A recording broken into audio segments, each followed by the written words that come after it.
आज परमपूज्य सद्गुरू श्री भूमिगजानन महाराज यांच्या पुण्यतिथीचा सुदिन आहे.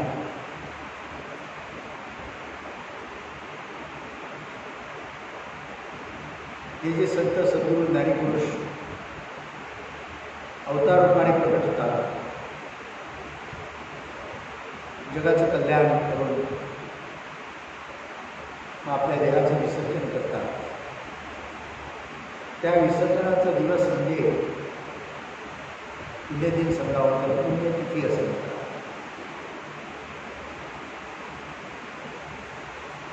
आयुष्यभर जनकल्याणासाठी आपला देह झिजवला, जगाच्या कल्याणा संतांच्या विरोधी देह कष्ट होते. ही संत सद्गुरू ज्ञानी पुरुष लाखोमध्ये एखाद्याच असा निर्माण होऊ शकतो. जन्माला सगळेच येतात, भक्ती साधना सगळेच जण करतात, परंतु आत्मप्रचितीचे अधिकारी फार कमी जणांच्या वाट्याला ते भाग्य येते. त्याला देहमन अंतर्बाह्य शुद्ध पवित्र असं लागतं, तेव्हाच ते उद्भवतं. स्वरूप आहे त्या सुरस्थितीचं ज्ञान प्रचिती तेव्हाच उद्भवते. मनुष्याचा जन्म वासनेतून झाल्यामुळे हे वासना, अहंकार, कामक्रोध, लोभ, मोह असे अनेक विकार, त्याच्यामुळे सर्वांचे स्वरूप झाकले गेले. सर्वांमध्ये परमात्मा आहे, सर्व काहीच परमात्माच आहे,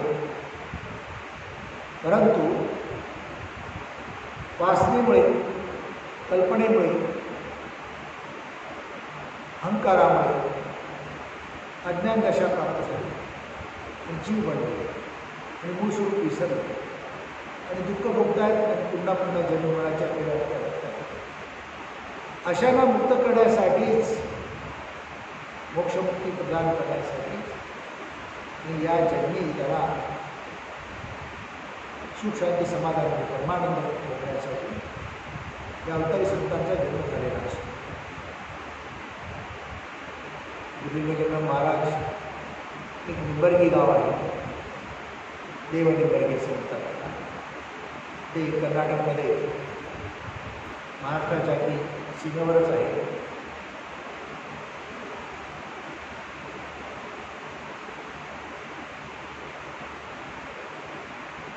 तिथे एक छोटंसं गाव आहे, तिथे यांचा जन्म झाला. तसं शेतकरी कुटुंब, काही व्यापार करायचे, निळाचा व्यापार करायचे. त्यांच्या परिवारामध्येच परंपरेने आलेला निळाचा व्यापार, म्हणून त्याला नीलवाणीसुद्धा असं म्हणायचे. अशा कुटुंबामध्ये जन्म झाला. शिक्षण देतातच, पण लहानपणी ते थोडेसे द्वाड होते, मस्तीखोर होते, किंवा लग्न लवकर व्हायचे. शिक्षण जेमतेम, थोडं शेतीचं काम करा, थोडं व्यापारामध्ये आईवडिलांना मदत करा. कारण ती नळ्याची पावडर ती दुसऱ्या गावात नारायला लागायची, गावावर तुम्ही विकायला लागायची. अशा कामामध्ये मदत करत होते. आणि एक दिवशी होळीचा दिवस होता आणि सारखे बाहेर होते म्हणून होळी ओरडले त्याला. आणि रागाने वडील म्हणाले, तू चालता हो, आता जाता घर सोड. त्या रागामध्ये ते घर सोडून पंढरपूरला गेले. पंढरपूरला 2 दिवस राहिले की त्याला दृष्टांत झाला, तू कोल्हापूरला जा. त्यांनी म्हणाला, ती लिंगायत वाणी होती.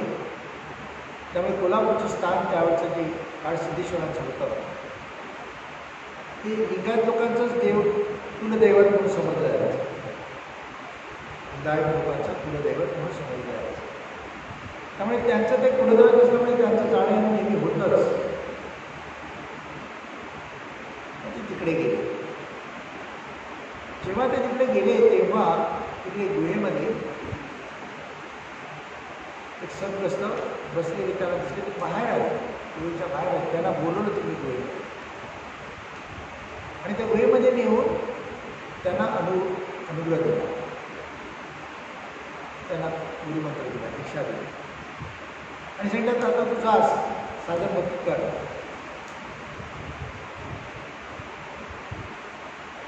ती निघून आले घरी. मग नेहमीचं त्यांचं कार्य चालू झालं. व्यवसायाचा धंदा होता तो चालू झाला. पण एकत्र कुटुंब होतं, फार मोठं कुटुंब होतं, परिवार होता. भक्ती साधनेला वेळ मिळत नव्हता. पण त्यांनी काय युक्ती केली, घरच्या लोकांना सांगितलं घरी ज्या मेंढ्या आहेत त्या मेंढ्या चालण्याचं काम मी करतो. आणि मग मेंढ्या चालण्यासाठी ते रानात जायला लागले. त्याच्यामध्ये त्याचा हेतू एवढाच होता की काही चणे उदाहरणे दिले की काही माझ्याबरोबरची सोबती आहे ते आपल्या मंडळाबरोबर माझ्या पण मेंढा काढतील आणि मला एका झाडाखाली येऊन ध्यान करतात आणि त्याप्रमाणे ते झाडाखाली येऊन ध्यान करायचे आणि त्यांनी साधना वाढवली. बरोबर त्यांना आत्मस्थिती झाली. थोड्याच काळामध्ये लोकांना अनुभव यायला लागला. पण काही गावामध्ये भिन्न संतुष्ट लोक असतात, दुसऱ्याचं चांगलं पाहत नाही किंवा त्यांचं पितळ उघडं पडू नये करून दुसऱ्याच्या चांगल्यावर काहीतरी चिखलफेक करण्याचा प्रयत्न करतात. त्यात गावामध्ये एक दिलदार होता. त्याला काही सिद्धी होती थोडी. ह्यांची प्रसिद्धी वाढायला लागली, लोकांना प्रसिद्धी यायला लागली तर त्याचं धंदा बंद व्हायची वेळ आली. तो त्यांना दोष द्यायला लागला. त्याने एक दिवशी त्यांना खूप त्रास दिला. पण महाराज काहीही बोलले नाही. शेवटी गावामध्ये ज्ञानीपुरुष आले. ते पंजाबमधून आले होते. ते आव्हान करायचे प्रत्येक गावोगावी जाऊन, ज्याला ज्ञान झालं आहे किंवा जो ज्ञानी आहे, पंडित आहे, त्याने माझ्याशी वादविवाद करावा. मी हरलो तर त्याचा शिष्य बनणार, तो हरला तर त्याने माझा शिष्य बनणार. असं बऱ्याच लोकांना हरवत ते त्यांना शिष्य बनून पुढे आले होते. त्यांना त्यांनी चढून घातलं. त्या बिल्डराने त्यांना चढून घातलं. तुम्ही त्यांना सता. त्यांनी 2 वेळा त्यांना खूप आग्रह केला. पण महाराज सरळ थोडंसं त्यांनाही चढावं काही करायची नव्हती. थोडं दुर्लक्ष केलं बऱ्याच वेळा. तो शेवटी ऐकून एक दिवशी महाराज काय म्हणाले, ठीक आहे महाराज त्यांनी निबंधलेलं आहे मारुतीचं मंदिर आहे, हनुमानचं मोठं मंदिर आहे, आजही आहे. या बाजूला एक खोली आहे, त्या मंदिरात एक खोली आहे. त्या खोलीमध्ये साधना करायची. ते महाराज म्हणाले तू ये आपण ज्ञान चर्चा करू, उद्या दुपारी बसू, सकाळी येतो दुपारपर्यंत बसू. सकाळी ते आले आणि ज्ञान चर्चा करण्यासाठी म्हणून बसले. दरवाजा लावला. महाराज काय म्हणाले, मला ते काय बोलायचं नाही, मला एकच प्रचिती बघायची आहे.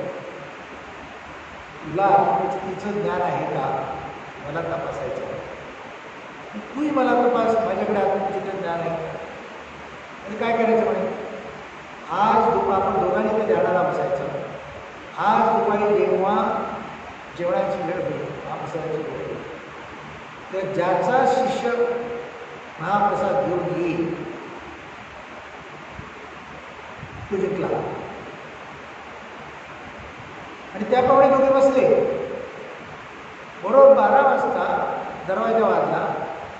एक ग्रस्त आतमध्ये आले. ते काय म्हणाले, कुटुंबीय महाराजांना नमस्कार करून, मी मुंबईवरून आलो आहे, तुमच्यासाठी मी फळं घेऊन आलो आहे.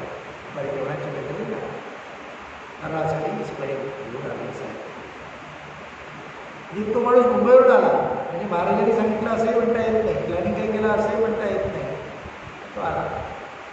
ते पाहून ते ग्रस्त जे होते ते सगळं बरोबर बाबा गेले किंवा त्याचा विश्वास असला आणि त्याला त्यांच्यासमोर शरणागती पटकली, त्याचं गुरुत्व तेच ग्रस्त पुढे रघुनाथप्रिय महाराज म्हणून प्रसिद्ध झाला.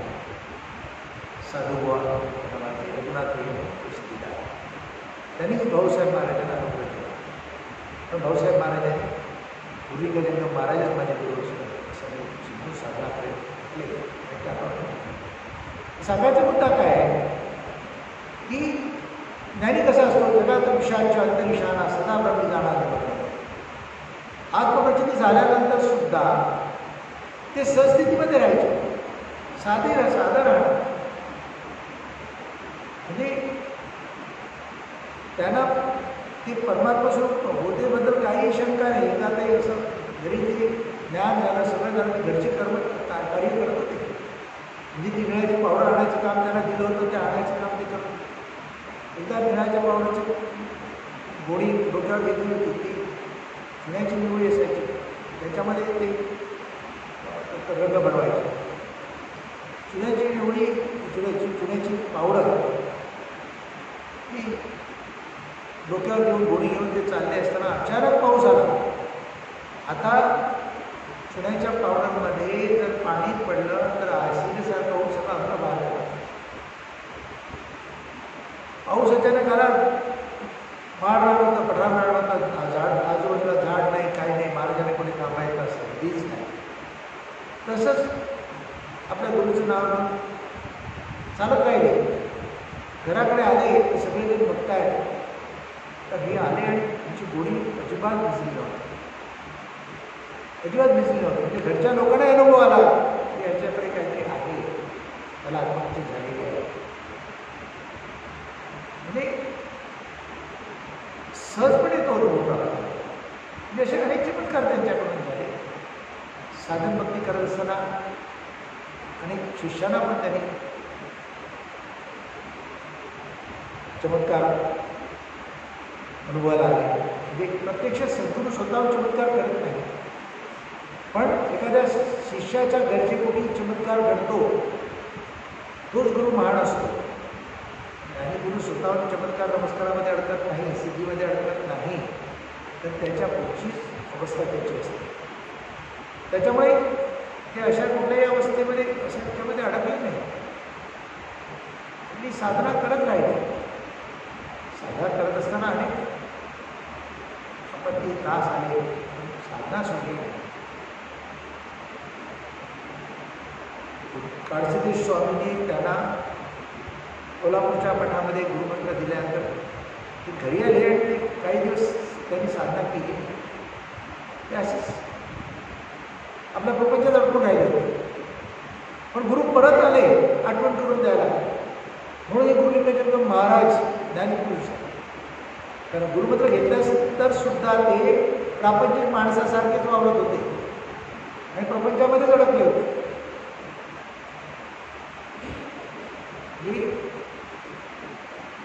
एक दिवशी दुपारी ते आपल्या कामावर बसले होते घरामध्ये. ते म्हातारे ग्रस्त आले, अगदी पुरुष, म्हणजे एकदम असं अशक्त, एकदम अशक्त असे एक ग्रस्त आले आणि म्हणाले मला पाणी दे. तर महाराज लोट्यातून पाणी आणलं. नाही मला घागरीतून पाणी आणून दे म्हणे. मग घागरवर पाणी आणून दिलं. ते पाणी त्या अगदी कमजोर माणूस, अशक्त माणूस, त्याने ती घागर अशी उचलली की घडाघड पाणी काय. महाराज बघत राहिले गुरुदेव महाराज काय चमत्कार आहे, याला चालायची ताकद नाही आहे आणि अख्खी घागर उचलतो आणि घडाघड पाणी पितो, काहीतरी असलं पाहिजे, काहीतरी चमत्कार आहे. मग त्याने मी निरखून पाहायला लागले. ते म्हणायला लागले काय ओळख पटली का तुला, ओळख पटली का, विसरलास ना, भक्ती तुला वाढवायसाठी भक्तीचा प्रचार प्रसार करून सांगितलं होतं, ते काही केलं नाही, साधना केली नाही, जा आता मला 2 रुपये आणले. गुरुलिंगाचे महाराज 2 रुपये आणले, त्यांना दिले. ते 2 रुपये त्याला पहिला 1 रुपया हातावर ठेवायचा, हा प्रपंचासाठी आणि हा 1 रुपया प्रपंचासाठी, परमार्थासाठी. आता तो भक्ती वाढव, साधना वाढव. मग त्याने ते मेंढपाळाचं काम स्वीकारलं आणि मग त्या संगड्याला शेंगाडे देऊन आपण धडाखाली त्याने साधना करायची. म्हणजे अशा प्रकारे त्याने साधना केली. आणि मग कुटुंबात न राहता ते जे हनुमानचं मंदिर होतं ते बाजूला एक होतं त्याने जाऊन साधना. अनेक गोष्टी घडल्या त्यांच्या आयुष्यामध्ये. त्यांनी देह सोडल्यानंतर त्यांच्या समाधीची नासधूस केली, तेव्हाही ज्यांनी केली त्यांनाही त्रास झाला. पण भाऊसाहेब महाराज जेव्हा रडत होते त्या समाधीवरून जेव्हा ते दृष्टांतला सांगितलं की बरोबर माती घेतात समाधी हे खूप तुझं नाव होईल, कीर्ती होईल. मग तिथली माती घेऊन भाऊसाहेब महाराज हिंचगिरीला आले. हिंचगिरीला समाधी झाली. त्याविषयी सांगितलं नाही. विवेकानंद महाराज एवढं सामर्थ्य होतं, भाऊसाहेब महाराज समाधी बांधली खरी हिंचगिरीला, पण पुरेसे पैसे नसल्यामुळे त्याच्यावर छप्पर नाही करू शकले. खाली फक्त चौथरा बांधला आणि त्याच्यावर एक लिंग ठेवलं. अस्थि त्याच्यामध्ये ती माती आणली, मोबाईल त्याच्यात ठेवली आणि समाधी केली. पुढे मागे छप्पर करू. पण छप्पर नव्हतं तर असं म्हणतात की 12 वाजताबरोबर एक नाग यायचा भला मोठा आणि फणा करून त्या लिंगावर सावली करायची. 12 ते 3 आणि जायचं. ती किमया कोणाची आहे? त्या विवेकानंद महाराजांची साधना आणि आपल्या गुरुवरचा विश्वास.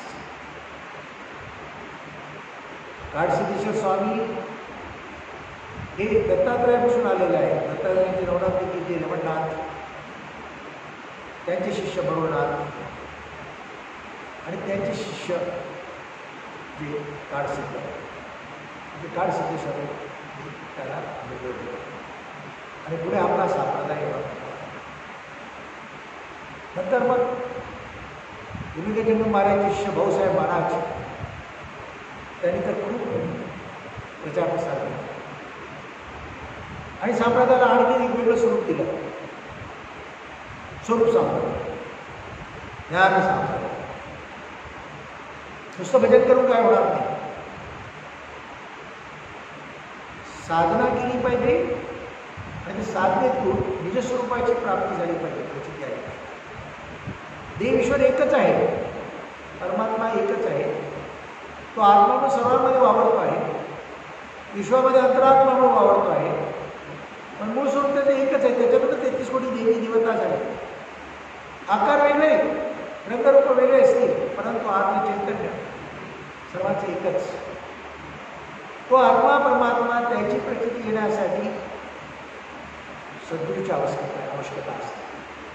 आणि सद्गुरूच्या ज्ञानबोधाप्रमाणे साधन नक्की केली आणि मग सांगितलं देह मन नंतर बाहेर शुद्ध तर ती प्रचिती येते. गुरुकृपा प्रचिती येते. मग तुम्हाला काही कमी पडत नाही. काही केवळ तुमच्या कोणी वाईट करायला गेला तर त्याला वाईट करता येत नाही. त्या मंदिराचं, हनुमान मंदिराचं काहीतरी काम झालं, त्या कामासाठी ते मंदिराची खोली बंद होती दुरुस्तीसाठी. मग गावात एक बाई, तिचं मोठं घर होतं. महाराजांनी तिची खोली विचारली गुरुदेव महाराजांनी, काही दिवस मला देते का महाराजांना? दिली तिने. पण तिथे महाराज सांगण्यात आला. एक दिवशी त्या बाईच्या घरी चोरी झाली. तर त्या बाईने आळ ह्याच्यावर घेतला. त्यांनीच नेलं असेल, बाकी कोण आहे. माझ्याकडे कुठे काय गेला एकालाच ऐकून आलं. पोलिसांनी पकडून दिलं महाराजांच्या खरं सांगितलं मला काही माहीत नाही. मग महाराजांच्या घराची झडती गेली. महाराजांच्या घराची झडती गेली. त्या महाराजांच्या घराला अंडरग्राऊंड खाली मोठा हॉल होता, कोठारा. पोलीस खाली उतरून गेले तर त्या कोठारामध्ये पाहिलं तर एवढं तरी सोनं नाणं पडलेलं होतं. एवढं तरी सोनं नाणं म्हणजे पाऊल दृष्टीची. ज्याच्या घरामध्ये एवढं आहे तो काय हिच्या 2 बांगड्या आणणार आहे का? हिच्या 2 बांगड्या गेल्या त्याच्या, हिच्या 2 बांगड्या आणेल का? विवेकानंद महाराज हात जोडतात आपल्या गुरुला, परमात्मा म्हणतात परमात्मा. हे वैभव मी पण पाहिलं होतं माझ्या घरात. हे कुठून आलं, कसं आलं, काय तुझी तुम्ही आहे? ते पोलीस निमूटपणे निघून गेले. तर सांगितलं तुम्हाला मात्र आता त्या बाईने त्रास दिला महाराजांना. पण दरवेळी तिला त्रास एकदम असं पोटात दुखायला ती मरते की जगते अशी झाली. शेवटी महाराजांचे पाय धरले तेव्हा ती बरी झाली, नाही तर मरणार. असं शेवटी महाराजांनी दीड येणार सुद्धा त्यांची समाधी बांधली ती सुद्धा उकरून काढली. कारण का त्या बाईचे आणि त्याच्या पुतण्याची जागा एकत्र होती. पुतण्या महाराजांचा शिष्य होता, त्याने जागा समाधीला दिली आणि कोर्टात केस चालू ते जागेची आणि केस त्या बाईसारखी झाली. बाईला ताबा मिळाला, बाईने महाराजांची समाधी उठवून ते भाऊसाहेब महाराजांनी सांगितलं की रडत बसते तेव्हा त्याच्या पिलाचे. पण काही दिवसांनी असा चमत्कार झाला की अपिलामध्ये तो पुतण्या जिंकला आणि ती बाई हरली आणि ती जागा पुतण्याला मिळाली. आज तिथे मोठं मंदिर झालं आहे जिंकमध्ये. आज जे गोविंदनगर नावाची समाज मंदिर आहे त्या जागेवर जिथे सोडून टाकलं तिथे परत मंदिर. म्हणजे हे संत साधू ज्ञानीपुरुषाला सामान्य समजू नका. त्यांची भक्ती करायला मिळते आहे, त्यांचे गुणगान गायला मिळत आहे, त्यांचं नामस्मरण करता येत आहे. आपण धन्य आहोत, आपले जीवन धन्य वाटतं, आपल्याला मोक्षमुक्ती लागणार, जीवनात सुख शांती समाधान वैभव. म्हणून भाऊसाहेब महाराजांनी सांगितलं की माझी 4 महिने सोडून नको तुझा प्रपंच. अंगावर वीज पडली, धडी दुभंगली तरी नामस्मरण सोडू नको, साधना सोडू. सिद्धरामेश्वर महाराज म्हणतात घरात पेट झालं तरी आरती करायची सोडू नकोस आणि हात पसरतो, बदल पसरतो, हात जोडतो. एकच मागणं मागतो, माझ्या भाऊरायांची 4 महिने सोडू. म्हणजे त्यांना केवढा विश्वास होता या साधन भक्तीमध्ये, साधनेमध्ये. ह्याच्याने तुमचा उद्धार होणार आहे, तुम्हाला निःस्वरूपाची प्राप्ती होणार आहे, मोक्षमुक्ती प्राप्त होणार आहे, प्रपंच आणि परमार्थ सुखाचा होऊन सुख शांती समाधान प्राप्त होणार. याची खात्री होती म्हणून भक्तांना ते लिहून सांगत होते, कळकळीने सांगत होते. आणि ज्याने केलं त्याप्रमाणे त्याच्या आज्ञेप्रमाणे करताय त्याला खरोखरच सांगतो. आपला संप्रदाय फार मोठा आहे, महान आहे. असा संप्रदाय दुसरा नाहीच आहे. बाकी संप्रदायामध्ये बरंच काही कर्मकांड आणि द्वैतातली भक्ती करायला लावतात. त्याच्यामुळे माणसं संभ्रमात आहेत, त्यांना योग्य दिशा मिळत नाही, मोक्षमुक्ती मिळत आणि दुःख होतं. मात्र आपल्या संप्रदायामध्ये आपल्या स्वरूपाची प्राप्ती म्हणजे त्या परमात्म्याची प्राप्ती साधन भक्तीतून स्वानुभवातून सहज केली. म्हणून फक्त परत सांगावं असं की माणसाला जेव्हा वासनेतून झाला आहे त्या देहामध्ये अनेक वासना आहे, कल्पना आहे, भावना आहे, स्वार्थ आहे, लोभ आहे, काम आहे, या सर्वांवर मात करता येतात आणि ती मात सद्गुरू करून घेतात. फक्त सद्गुरूचे तुम्ही चरण धरले पाहिजे आणि त्यांच्या नित्यनेमाने साधन भक्ती केले म्हणजे नामस्मरण केलं पाहिजे. त्यांच्या शब्दाला की सगळं बरोबर होतं. तुमचे जीवरूप जाऊन तुमच्यामध्ये शिवरूप तुम्हाला सहज प्राप्त होतं, तुमचे दुर्गुण जाऊन तुमच्यामध्ये शुद्धगुण प्राप्त होतो, सुखगुण प्राप्त होतो, तुमचे दुराचार जाऊन तुमच्यामध्ये सदाचार निर्माण होतो आणि तुमच्याकडून भक्ती करून तोच घेतो. ते सांगितलं ना भाऊसाहेबांनी देश सोडताना शिष्याने विचारला काय तुमच्या नात्या मुलाला बोलू का? मला कशाला नाही, पुढे कोण सांभाळणार आहे? नाही तुला रे काय चिंता त्याच्यामुळे भक्ती चालवायचा तो आहे. म्हणजे भक्ती चालवणारा तो आहे. कधी एखादं काम आपल्याला मोठं मिळालं म्हणून आपण मोठे झालो असं नाही, किंवा आपल्याकडे एखादं मोठं दान पुण्याचं काम घडलं म्हणून आपण मोठे झालो असं नाही. कारण शेवटी सगळी लीला त्याची आहे. म्हणून कर्तेपणाचा अहंकार जरासुद्धा ठेवायचा नसतो. आपल्या साधारणपणे तेच म्हणतात, कर्तेपणाचा अहंकार धरला त्याला काही हात लागणार नाही, उलट तो कुठल्यामुळे कुठला आहे आणि त्रास तो करून घेतो. त्याने माझ्याकडून करून घेतलं, तो करता आहे. माझं हे फक्त साधन आहे. आता ज्या समाजात विचारलं नाही का सहजपणे की आधी सूक्ष्म की आधी स्थूल असा प्रश्न केला. सूक्ष्मामधून हे सगळं जग निर्माण झालं. जग हे स्थूल आहे, आकार रूप जोडा आहे तेवढं सगळं स्थूल आहे. ते निर्माण झालं, पण कशातून निर्माण झालं? सूक्ष्मातून निर्माण झालं. हा तुमचा देह आहे. एक स्पर्म, एक रेतकण जो मायक्रोस्कोप दुर्बिणीतून पाहायला लागतो, अतिसूक्ष्माहून सूक्ष्म, त्याच्यातून एवढं मोठं शरीर निर्माण झालं. म्हणजे आधी ती स्थूल आहे, मग सूक्ष्म. ती कळण्यासाठी इथे रामदास स्वामींनी एक प्रश्न विचारला की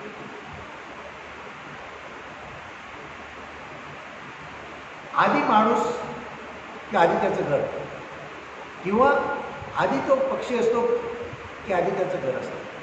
तर आधी तो जीव तयार होतो आणि जीव नंतर आपलं घर बनवतो, असं जगाचा नियम आहे. त्याप्रमाणे आधी सूक्ष्म असतं, मग स्थूल, आणि देहामध्ये तो आत्मा, विश्वामध्ये तो अंतरात्मा अति सूक्ष्म आहे, निर्गुण निराकार आहे, दिसत नाही, भासत नाही, मात्र अनुभवता येतो आणि सर्व काही करता तोच आहे. आपण उगाच कर्तेपणाचा अहंकार घेतो आणि आपण बंधनात लागतो, मोक्षापासून दूर जातो, अज्ञानात लागतो आणि दुःख होतो. म्हणून कर्तेपणाचा भाव घेताना आत्मदेश चैतन्य आहे, आत्मा आहे, तो सर्व करतो. जी अहमसी जाणीव झाली, शुद्ध जाणीव, याचं वास्तव तुमच्या देहामध्ये अंतःकरणाच्या ठिकाणी आहे, ती शुद्ध आहे, मन त्याच्यानंतर निर्माण झालं आणि मग चित्त त्याच्यानंतर निर्माण झालं. मग त्या चित्ताच्या ठिकाणी जाणीव आल्यानंतर मनाच्या स्वरूपाने, विचाराच्या रूपाने तिथे आल्यानंतर ते कर्तेपणाचा भाव आला बुद्धीच्या योगे, आणि मग मी केलं असा अहंकार घेतला, तिथे फसला. पण जर तिथे करता तो आहे, हा देह माझा फक्त साधन आहे, असं जर भाव ज्याने ठेवला, त्याचं ऐक्य साधतं जातं, त्याचं ऐक्य साधलं जातं त्या परमात्म्याशी, आणि त्याला ती प्रचिती येते. तोच खरी सुख शांती समाधान बघू शकतो. एखाद्या ठिकाणी तुम्ही गेलेत, पण कार्यक्रम आहे, एखादा कुठलाही समारंभ आहे, तुम्ही समारंभाच्या ठिकाणी गेलात, तर तुम्ही तुमच्या उपाधीच्या ओळखीने, तुमच्या देहाच्या ओळखीने तिथे गेलेत आणि तिथे तुम्हाला कोणी बसायला खुर्ची नाही दिली, तिथे कोण तुमच्याशी नीट बोललं नाही, तुमचा मानपान केला नाही, तर तुम्हाला दुःख होतं. मग त्या कार्यक्रमाचा आनंद तुम्ही घेतला का? त्या कार्यक्रमाचा आनंद तुम्ही घेतला नाहीच. पण तुमची जे आतमध्ये एनर्जी आहे, पॉवर आहे, शक्ती आहे, जे चैतन्य रूप आहे, ते तिथे तुम्ही उगाच त्या विचार करण्यामध्ये, दुःख करण्यामध्ये खर्ची घातले आणि अस्वस्थ बेचैनी म्हणजे शांतीपासून दूर राहिले. तर तेच अहंभाव नसेल, मी म्हणून कुठल्याही प्रकारचा अहंभाव नसेल, मी अमका तमका, माझे एवढा मोठेपण आहे, मी इकडे एवढे साहेब आहे, तिकडे अध्यक्ष आहे, तिकडे अमका आहे, तिकडे तमका आहे, लोक मला एवढे मानतात, असा अहंकार नसेल तर तिथे गेल्यानंतर लोकांनी तुम्हाला विचारलं तर नाही विचारलं, ह्याचा भाव तुमच्या ठिकाणी राहणार नाही. उलट तुम्ही ते सहजपणे करा आणि सहजपणे अनुभवा. त्याचा जो अनुभव तुम्हाला यायला पाहिजे असेल तर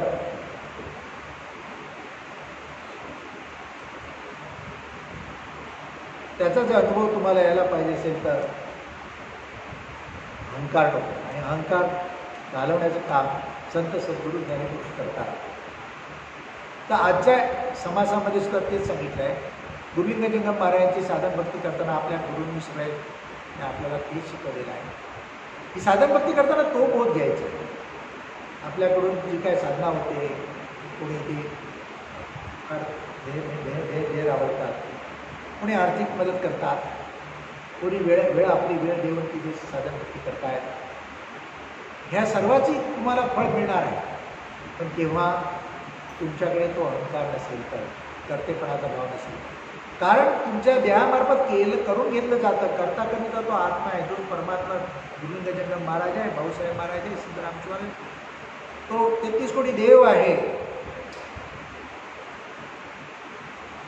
तो ब्रह्मदेव, महेश आणि विष्णू, ह्याची लोकांनी सुद्धा कल्पना केली ना, की ब्रह्मा निर्माण करतो, विष्णू पालन करतो आणि महेश संहार करतो.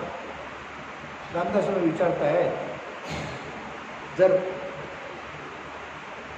ब्रह्मा निर्माण करतो तर ब्रह्म्याला कोणी निर्माण केलं? विष्णू जर पालन करतो त्याचं प्रतिपालन कोणी केलं? आणि रुद्र जर संहार करतो तर रुद्र त्याचा संहार कोणी केला? या सर्वांच्या आधी कोणीतरी आहे ना, ती सुप्रीम पॉवर, तो एकलाच एक परमात्मा, त्याला परब्रह्म म्हणतात. ते तुमचे स्वरूप आहेत, पण ते कसं आहे, सच्चिदानंद आहे. तुम्ही वासनेमध्ये अडकलेत, अहंकारामध्ये अडकलेत, उपाधीमध्ये अडकलेत, म्हणून त्याच्यापासून दूर गेलेत. हे तुमचं जर गळून पडलं, तुम्ही विवेक वैराग्य करून ह्याचा त्याग केला, तर तुमच्या विधिस्वरूपाची प्राप्ती होऊन जे चमत्कार त्यांच्या हातून घडले तुमच्या हातून घडतील. सहजपणे उपलब्ध करून दिलेलं आहे सद्गुरूने तुम्हाला, तुमचं परमभाग्य आहे. तर त्याचा बोध घ्या आणि त्याप्रमाणे साधन भक्ती करा. कोणाला हे लेखू नका, हा मोठा तो लहान, मी मोठा तो लहान, असाही भाव काय करू नका. जे जे काय होते ते त्याच्याकडून तो करून घेतो. उलट ते करून घेतल्यामुळे आतल्यातले काहीतरी दूर दूर जाणार आहे. कर्तेपणाचा भाव घेतला तर ते पुण्य लागण्याऐवजी शाप लागतो. म्हणून कर्तेपणाचा भाव घेऊ नका, अहंकार ठेवू नका आणि साधन भक्ती करा. हेच आजच्या दिवशी सांगेल आणि तेच आपल्या सगळ्यांनी शिकवलेलं आहे. राजा दिला सद्गुणा श्री